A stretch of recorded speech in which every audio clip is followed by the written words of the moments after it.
Welcome, everybody. This is the Rotary E-Club of Silicon Valley. Every week, we bring you the stories of people who are making life better for others locally, globally, and digitally. And along those lines, our goal as Rotarians is to highlight innovative service. We think that's a really cool thing, especially for a club that is based in a place where ideas are the coin of the realm.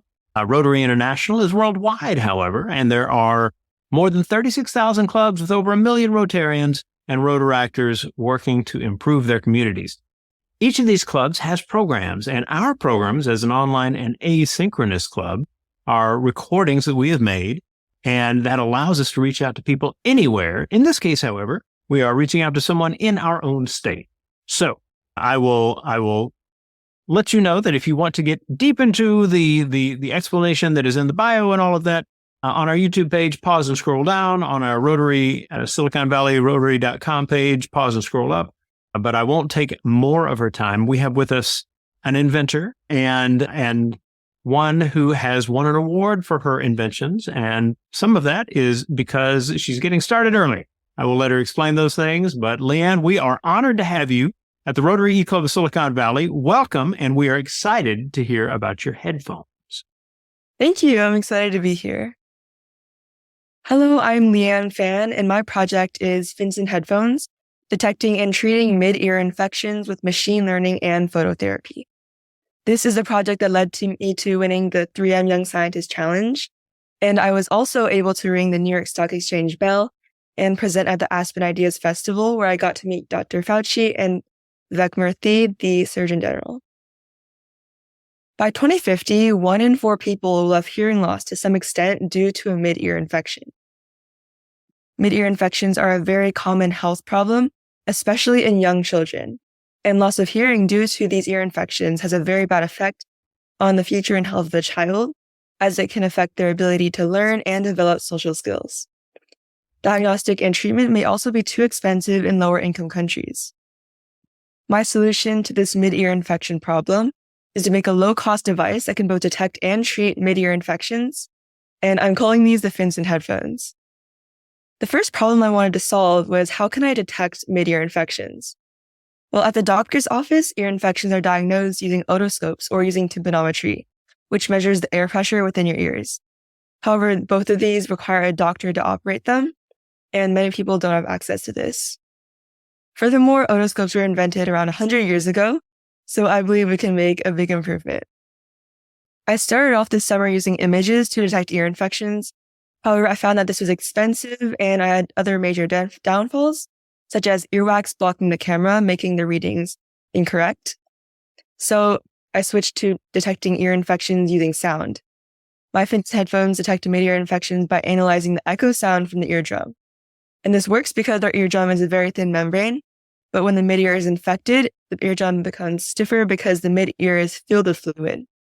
This means that healthy and infected eardrums have different echo sounds, and this method of ear infection diagnosis is called acoustic reflectometry.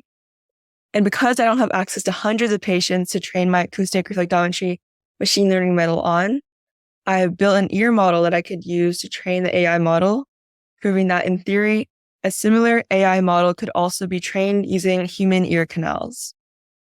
So using this method, I sent 2-second chirps of sound into the fake eardrum, and I captured the echo sounds that came back to me from the eardrum model. And I converted these sounds into spectrograms, which are like pictures of sound. I recorded hundreds of these spectrograms to train a simple machine learning model, and it was able to distinguish between a normal eardrum or one filled with fluid, meaning that it was infected with an 80% accuracy rate, which is above the accuracy of using traditional otoscopes, which is around 70%. This machine learning model I use uses transfer learning, where a neural network is trained on a large data set and it also retains knowledge for future use. So I could add additional data to train this model, which requires only a small change in the inner workings of this already trained model. And using this method requires significantly less computing power, and I also need a smaller data set. Over the summer, I also worked to make Diagnostic available on web and mobile phones so that a user with my headphones could just go to the website and connect to these headphones through Bluetooth. So being able to detect ear infections is amazing, But I also want to treat the ear infection. For decades, the most common treatment has been using antibiotics. However, 60% of ear infections are caused by viruses. So in many cases, antibiotics wouldn't be effective. I'm also sure that many of you know about our antibiotic resistance problem, where the overuse and misuse of antibiotics should be limited as much as possible. Furthermore, kids don't want to swallow a huge pill, especially when it causes GI issues. This is when I learned about Nobel Prize winner Niels Finsen. Over 100 years ago, he invented phototherapy by using UV light to treat lupus.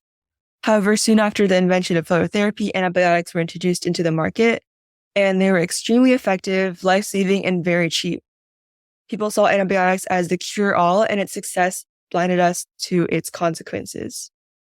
Alexander Fleming, the inventor of penicillin himself, even warned us of these consequences of overusing and misusing antibiotics. And nowadays, new antibiotics that work against drug-resistant bacteria are even more scarce. So I want to bring attention to Finsen's century-old invention of using light to kill bacteria. And instead of this table-sized machine that he used called his Finsen lamp, I'm using a small blue LED that is 4 or 5 nanometers to treat the ear infection. And I'm using a very small LED light integrated into the headphones to kill bacteria on the eardrum. Blue light is near the UV region, and it still has a phototoxic effect to bacteria, but it isn't harmful to mammalian cells, so it won't have any harmful side effects that antibiotics might have. It's also incredibly effective in killing bacteria and can prevent biofilm growth, and it's equally as effective on drug-sensitive and resistant bacterial strains. To prove that my 4 or 5 nanometer LED could actually kill bacteria, I carried out many antibacterial tests on E. coli K12, Bacillus, and Lactococcus lactis. This bacteria died within 60 minutes of exposure to 4 or 5 nanometer light, and it would kill bacteria starting at 45 minutes and most effectively at 75 minutes. This is my first prototype of my Finsen headphones. They used images to detect ear infections, which I found wasn't the best solution. So I worked very hard with my mentor from 3M to improve the Finsen headphones. I removed the expensive machine learning applications that are on the headphones. And then I also moved the machine learning analysis to the cloud, which saved me over $200. I also added 3M reflective film to increase the effectiveness of the blue light treatment and reduce the light loss. Of course, I replaced the headphones with a noise blocking headphones. So after all of my building and testing, these are my new Finsen headphones.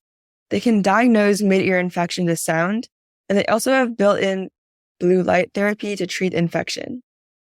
The noise protection from the 3M headphones also makes diagnosis more accurate because it blocks out a large percentage of the background noise that may make the machine learn less accurate. And these headphones are also very affordable at around $70, compared to up to hundreds of dollars for a trip to the doctors and a round of antibiotics. These headphones can be placed at libraries or schools and can be reused, and disinfected between uses. 60% of hearing loss in kids can be prevented through early detection and treatment of mid-ear infections. And I believe that my Finsen headphones are an excellent solution. Thank you. All right, Leanne. How ridiculously cool is all of this? Fantastic. Wow. Yeah, go ahead and stop sharing, and let's dive into the questions that we're going to have on there after we introduce the group that we've got. My name is Rushton. I'm in San Jose, California. I am the programs chair of the Rotary Club of Silicon Valley. Another one of our members in Texas with his sidekick Gus is Rory Olson. Rory, wave to the camera. Our paella master, Shags Shagrin, is in Walnut Creek in California. And we also have as a guest David Fan, who is the father of our scientist and speaker, Leanne Fan. So Leanne, let's jump into the questions on this. There's so many cool ones to ask. First, has this been used on people? I mean, is this something that is now getting clinical trials in some way, or is it already through that stage? Talk to us about that process after proving that it was safe and everything, and how you've learned from what that process has been like. Yeah, that's a great question. So as of now, I haven't been able to test on people yet. Right now, I'm working on testing in vitro on cells. So that's something that's going to be coming up in the next month or so. So I'm going to be testing blue light's effectiveness on killing bacteria and also testing if it's safe on human keratinocytes or skin cells. And I'm also working on a new area of my project that uses red light to speed up healing. So that's what I'm going to be doing in the next month. Wow. Very, very cool. Now, and in terms of getting that kind of development, one of the things that we hear when we listen to news, about the development of therapies is, that there are these regulatory kind of processes. And is this something you've learned a lot about as a part of working with the headphones? I mean, are you essentially in a process as dictated by medical regulations? Mm-hmm. The great question. So right now, I would still like to improve my Finsen headphones and make a third version before I go into those processes. Because although I think right now my Finsen headphones are amazing, but I do think I can make a lot of improvements as well that I do want to make. So a lot of my time right now is spent on further improving my Finsen headphones and making a third version of them that's even better than the last one. That's all right. So what kinds of improvements do you have in mind for the version 3? Yeah. So as I talked about previously, I want to test out using near infrared light or red light to speed up healing in the eardrum. And I also want to make sure that the blue light is actually safe, as I know that in short periods of time, the blue light is definitely safe. But if someone were to accidentally use it for too long, for example, would it have any negative side effects? And I'm also working on improving the machine learning model to make it more accurate. And a large part of this is reducing background noise, which affects the accuracy quite a bit. All right. A question that came in is it actually has to do with how that kind of testing develops. So you mentioned you have a mentor at 3M. I assume that's actually part of the process for the competition and all as well. But are you also working with people at universities or other research institutions? Mm-hmm. Yeah. So right now, after my mentorship with 3M, we still keep in touch, by the way. He's a really nice person. I've been contacting UCSD, and that's where I'm going to be able to do my testing for the red light and near infrared light. I'm trying to find, I recently found a lab where I'm able to test on skin cells. So my next step is very exciting. That is cool. All right. So thinking about that connection to universities, how has you're young, you think about what people your age think about when they apply to college. But if you are already working with people at universities, related to your research, how does that change the process of thinking about college and applying to college, if I may ask? Are you? I don't know what grade you're in at the moment. Yeah. Right now I'm in 10th grade, which is yeah. also why it's pretty difficult to find labs, because most labs at UCSD and schools like that, they require you to be 16 years old or older. So there's a lot of restrictions placed on age, which has made it difficult, but I am going to make it work. Wow. I mean, that seems counterproductive to have what might be an arbitrary age limit there in terms of the quality of the work you've done. I would think we want to move as quickly as possible on that. Now, actually, along those lines, though, what we're talking about are regulations that are specific to the United States. Mm-hmm. Given the kind of global benefit that the Finsen headphones could provide, and especially because of their low cost, have you had conversations with anybody about having development of the product in other countries? Or I'm imagining the kinds of things that happen in India when they have taken really, really strong assistive technologies and made them more affordable and better for the developing world. Anything along those lines for you? Yeah, so not yet, but I would really like to do that. I'd like to go abroad and work with other scientists from not just the US as well. So that is going to be on my 2024 bucket list. Excellent. All right. And actually, if I may ask, do you speak other languages? I'm moderately fluent in Chinese. Just a little. I can hold conversations, but I don't know if it would be to a very high level of conversation. Okay. Well, you get better with any language through practice, and having a vehicle for doing it. Like I've got these cool headphones. It might be an excellent way to go. All right. So let's talk about. Let's get back to the headphones themselves, and you talk about detection and you talk about treatment. Mhm. And so, I mean, it's interesting that you are essentially looking at developing a technology that would replace a technology that is as old as it is. The otoscopes, I think you said, were developed in the 19th century. Mhm. And there's been no other attempt along the way that you know of to build a better detection device? Yeah, so there are definitely other types of ways of detecting mid-ear infections. One of them I touched on is called tympanometry, where you measure the air pressure within your ear, because when fluid builds up in your ear, the air pressure in there changes. But these machines are extremely expensive, and they also require a doctor to operate them. So not everyone may have access to these kinds of technologies, which is why I wanted to create a method of diagnosis that didn't require a doctor and was also more available than these super expensive machines. All right. And I better understand that part of your presentation now that you described it that way. Cool. So, okay. In thinking about the important use of data that you bring up multiple times, you talk about how the otoscope is about 70% accurate under some set of conditions for identifying these kinds of infections, and that what you've done so far seems to suggest that you're at about 80%. Mhm. Is that something that you had to build to with your accuracy? I mean, like, were there stops and starts? I mean, particular kinds of scientific challenges you had to overcome in order to get it to where it had that kind of advantage? Yeah, definitely. So with the acoustic reflectometry, it uses sound to detect the ear infection, Mhm. which means that any change in the shape of the kind of funnel that I use to funnel the sound into your ear would have an effect on the accuracy of the detection, Hmm. which is why I switched from using a paper funnel, which is more disposable, and I ended up using a plastic funnel so I could negate any of these different changes. All right. So my guess is that you've had some you've had some strong scientific instruction along the way.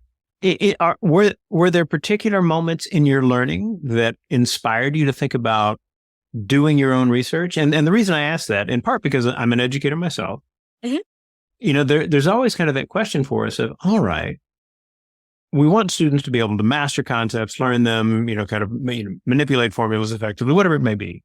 And the hope is always that we can inspire people to think about possibilities and essentially see a kind of self-direction in one's learning, which you did. Was there something in your educational experience that led you to feel like, I want to explore this as opposed to simply doing well in a science class? Yeah, so that's actually a really interesting question.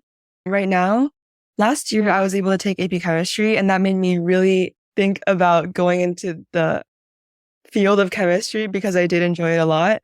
And then this year I'm taking AP biology, which I find less interesting.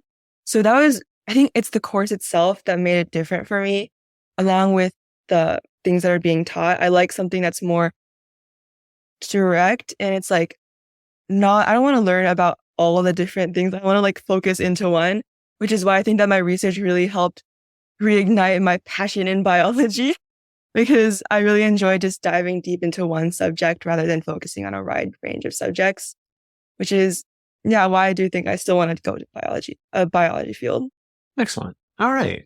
Well, in thinking along those lines, do you also have do you have like a club that you're a part of, or a group of friends that also encourage you for how you think about what you're doing? Like what are kind of effectively the interpersonal dynamics that allow you to want to do this kind of work, to be excited about this kind of work, to a certain kind of encouragement from others?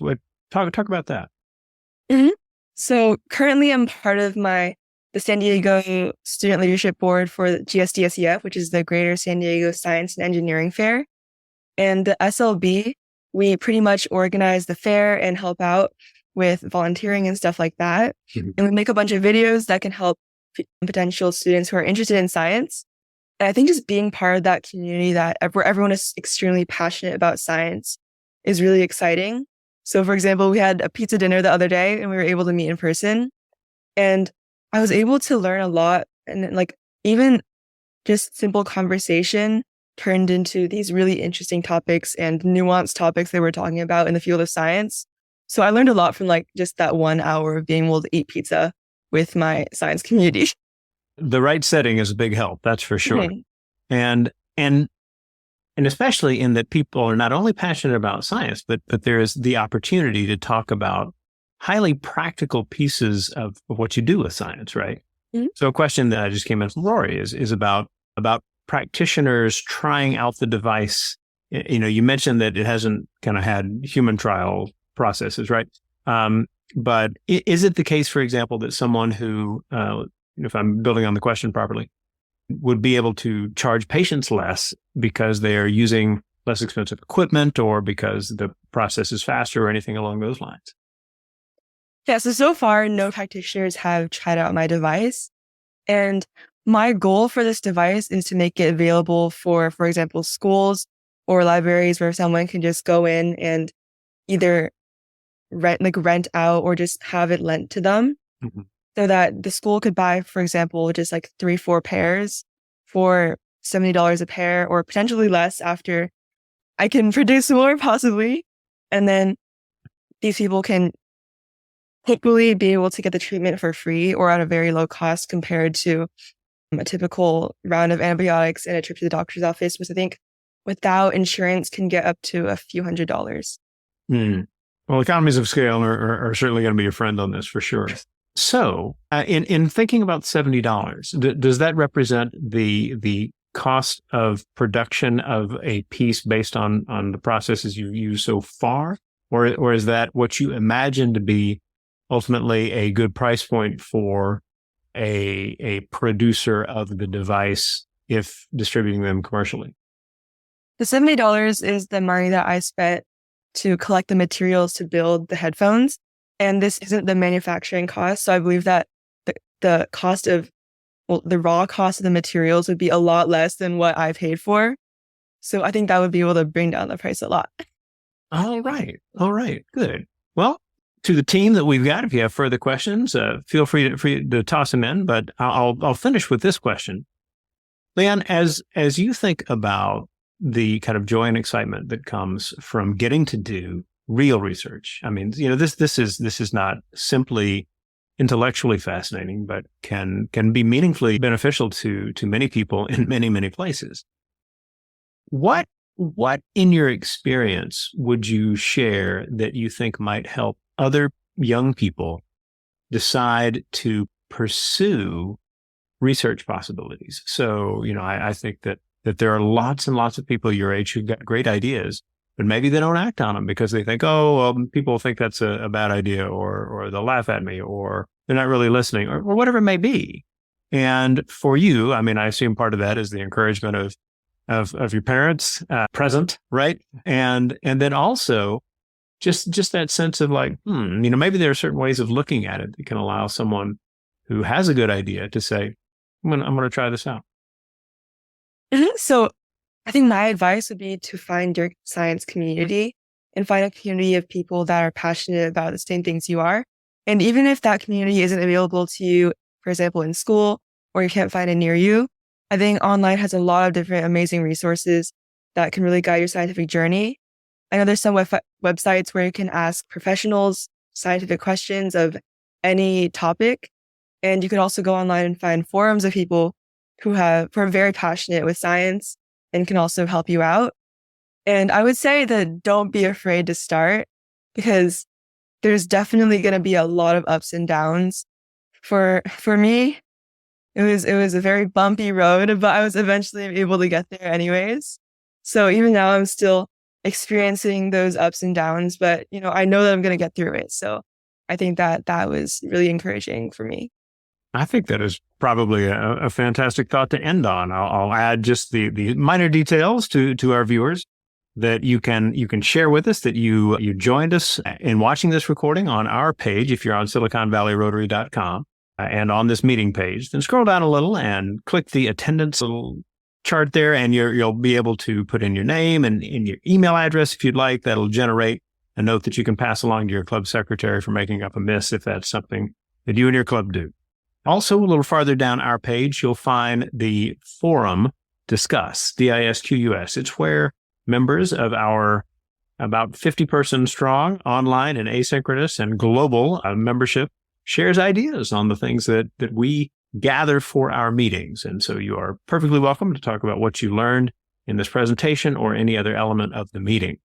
Finally, I would say that when we think about these kinds of programs and the opportunity to be inspired by the ideas pursued by young people and those with creative insights, we hope that you will watch more of the programs that we are delighted to share. And you can always find more by going to rotary.cool, which will get you to our site, and clicking on the meetings tab to see our archives of meetings and the associated programs.